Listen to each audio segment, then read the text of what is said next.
शरीरामध्ये एखादा मोठा किंवा गंभीर आजार एका रात्री तयार होतो असं नाही। हा आजार तयार होण्यापूर्वी तो काही लक्षणं आपल्याला दाखवत असतो, परंतु आपण ही साधी लक्षणं म्हणून त्याकडे दुर्लक्ष करतो। काही दिवसानंतर रिपोर्ट केला की आपल्याला लक्षात येतं की शरीरामध्ये काहीतरी मोठा बिघाड निर्माण झाला आहे। आजच्या व्हिडिओमध्ये अशी 5 लक्षणं आपण जाणून घेणार आहोत की जी शरीर आपल्याला सतत सांगत असतं की या लक्षणांवर तुम्ही लक्ष द्या, नाहीतर पुढे चालून गंभीर आजार होण्याची शक्यता आहे। मित्रांनो, ही 5 लक्षणं जर तुमच्या शरीरामध्ये दिसत असेल तर वेळ आली आहे तुमच्या शरीराचं पंचकर्म करण्याची, डिटॉक्स करण्याची किंवा शरीराची शुद्धी करण्याची। यामधील सर्वात महत्त्वाचं व पहिलं लक्षण म्हणजे तुमच्या जिभेवर पांढरा किंवा पिवळसर थर निर्माण व्हायला लागतो। रोज सकाळी आरशासमोर ब्रश करण्यापूर्वी तुम्ही तुमची जीभ एकदा चेक करून बघा। जिभेवर पांढरा किंवा जर पिवळसर थर निर्माण झाला आहे तर तुमची पचनशक्ती कमजोर झाली आहे, तुमचा अग्निमांद्य झाला आहे। त्यामुळे शरीरामध्ये आम नावाचा एक विषारी पदार्थ तयार होतोय। आम म्हणजे काय? तुम्ही घेतलेल्या आहाराचं जर व्यवस्थित पचन झालं नाही तर त्यापासून एक अपचित स्वरूपाचा पदार्थ निर्माण होतो, त्याला आयुर्वेदामध्ये आम असं म्हटले जातं। यामुळे तुमच्या जिभेवर पांढरा किंवा पिवळसर थर निर्माण होऊ शकतो। म्हणजे जिभेची तपासणी जर तुम्ही केली तर तुमची पचनशक्ती कशी आहे ही तुम्हाला लक्षात येईल। दुसरं महत्त्वाचं लक्षण म्हणजे तुम्ही पुरेशी झोप घेऊन देखील सकाळी थकवा जाणवत आहे का? मित्रांनो, साधारण 7 ते 8 तास जर आपण व्यवस्थित झोप घेतली तर सकाळी उठल्यानंतर आपल्याला अंग हलकं वाटलं पाहिजे, उत्साह वाटला पाहिजे। असं जर होत नसेल, तुमच्या शरीरामध्ये निर्माण होणारा जो आम आहे तो तुमच्या इतर शरीर धातूमध्ये जिरत आहे असं यावरनं लक्षात येतं। जेव्हा हा आम तुमच्या सेल्स किंवा टिश्यू पर्यंत पोहोचतो, तुमच्या इतर धातूंपर्यंत पोहोचतो, त्यावेळेस त्या धातूंमध्ये एक प्रकारे जडपणा निर्माण होतो। त्यावेळेस ही लक्षण आपल्याला दिसून येतं। तिसरं महत्त्वाचं लक्षण म्हणजे तुमच्या तोंडाची चव बदलणे।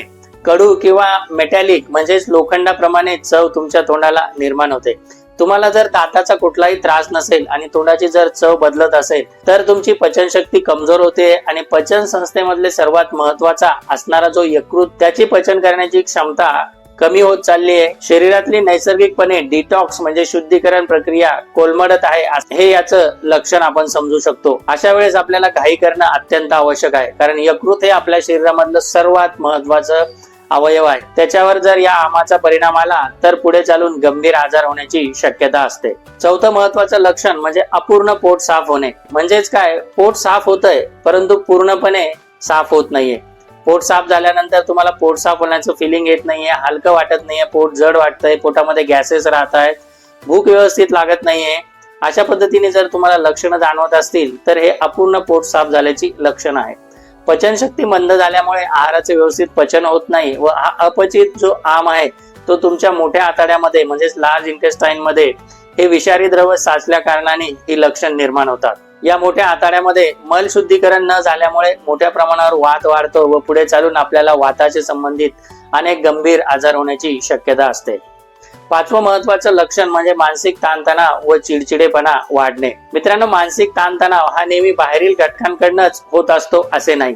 तुमची पचनशक्ती मंद झाली, शरीरामध्ये आम निर्माण झाला, हा आम तुमच्या रक्तामध्ये मिसळून जर मज्जेपर्यंत म्हणजेच मेंदूपर्यंत पोहोचला तर मेंदूचं व्यवस्थित पोषण होत नाही व शरीरामध्ये एक प्रकारे मानसिक ताणतणाव किंवा स्ट्रेस निर्माण होण्याची शक्यता असते। अशा वेळेस चिडचिड करणं, कुठल्याही कामामध्ये लक्ष न लागणं, सतत ताणतणाव जाणवणं, झोप व्यवस्थित न होणं, अशा पद्धतीची लक्षणं निर्माण होतात। मित्रांनो, ही 5 लक्षणं जर आपल्या शरीरामध्ये निर्माण झाली तर तुमच्या शरीराला शरीर शुद्धी करण्याची गरज आहे, पंचकर्म करण्याची गरज आहे, असा याचा अर्थ तुम्ही समजू शकतात। मित्रांनो, या अवस्थेमध्ये आपल्याला पंचकर्मांनी काय होणार आहे? मित्रांनो, पंचकर्म म्हणजेच तुमची शरीर शुद्धी, म्हणजेच तुमच्या शरीराची सर्व्हिसिंग केल्यासारखी ही प्रक्रिया आहे। तुम्ही जर या अवस्थेमध्ये पंचकर्म केलं तर तुमच्या शरीरामध्ये निर्माण झालेला जो आम आहे, जो विषारी द्रव्य आहे, जे टॉक्झिन्स आहे, ते मुळापासून कमी होईल। तुमची पचनशक्ती वाढेल, पचनशक्ती अजून सदृढ होईल। शरीरामध्ये असणारे जे यकृत आणि रक्तधातू आहे याची शुद्धी खूप चांगल्या पद्धतीने होईल। शरीरातील रसरक्तादी धातूंची ताकद वाढेल, स्टॅमिना वाढेल, त्यामुळे तुमच्या शरीरामधील रोगप्रतिकार शक्ती वाढेल, त्यामुळे तुमच्या कामामधील उत्साह देखील वाढू शकतो। मित्रांनो, या 5 पैकी कुठली जर 2 लक्षणं तुम्हाला जाणवत असेल तर तुमच्या शरीराला पंचकर्माची गरज आहे असं याचा अर्थ तुम्ही समजू शकतात। मित्रांनो, तुम्हाला या 5 पैकी कुठली लक्षणं जाणवतात हे कमेंट बॉक्स मध्ये मला कमेंट करा। मित्रांनो, तुम्हाला व्हिडिओ आवडला असेल तर लाईक करा, शेअर करा व YouTube चॅनलला सबस्क्राईब करायला विसरू नका।